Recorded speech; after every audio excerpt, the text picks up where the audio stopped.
বলো তো আমি এখন কি রান্না করব বন্ধুরা? আমি এখন রান্না করব ডিম ডাল, সাথে টমেটো দিয়ে দিব। তো প্রথমে ডালের মধ্যে আমি পেঁয়াজ কুচি দিয়ে দিব, মাখিয়ে বসাবো। কিন্তু রসুন কুচি দিয়ে দিব,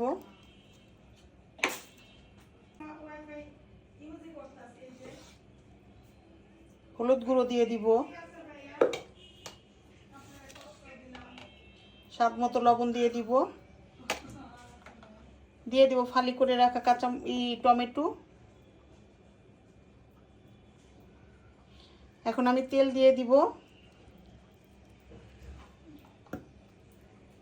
এই যে এখন আমি হাতে সুন্দর করে ডালগুলো মাখিয়ে নিব।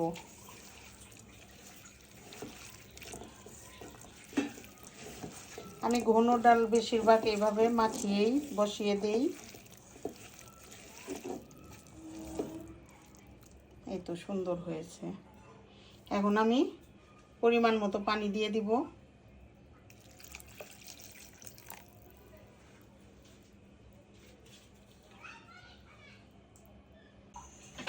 এই যে একবারে লাস্টে দিয়ে দিলাম ফালি করে রাখা কাঁচামরিচ। এখন আমি ঢেকে কিছুক্ষণ রান্না করে নিব।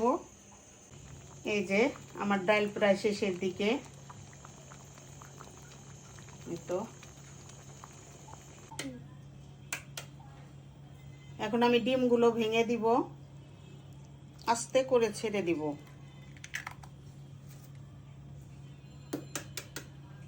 কে কোথা থেকে দেখছো আমার এই ডিম ডাল রান্না, একটু কমেন্ট করে আমাকে একটু জানিও।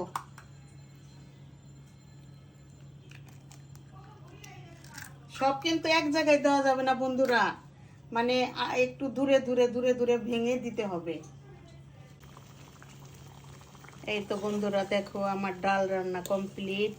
এই যে ডিমগুলো এইভাবে দিয়েছি, আস্তে করে ভেঙে ছেড়ে দিতে হবে। আমি এদিকে একটা এদিকে একটা এদিকে একটা, মানে যে যেমন রান্না করে, বেশি হলে একটু করে দিতে হবে। আমি অল্প রান্না করলাম তো।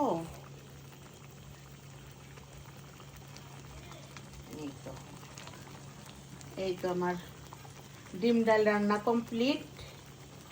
আমার এই ডিম ডালের রেসিপি যদি আপনাদের ভালো লেগে থাকে তাহলে অবশ্যই লাইক কমেন্ট শেয়ার করবেন, আমার ইউটিউব চ্যানেলকে সাবস্ক্রাইব করবেন, আমার পেজকে ফলো করবেন। সবাই আমার পাশে থাকবেন। সবাই সুস্থ থাকেন, ভালো থাকেন। আল্লাহ হাফেজ, আসসালামু আলাইকুম।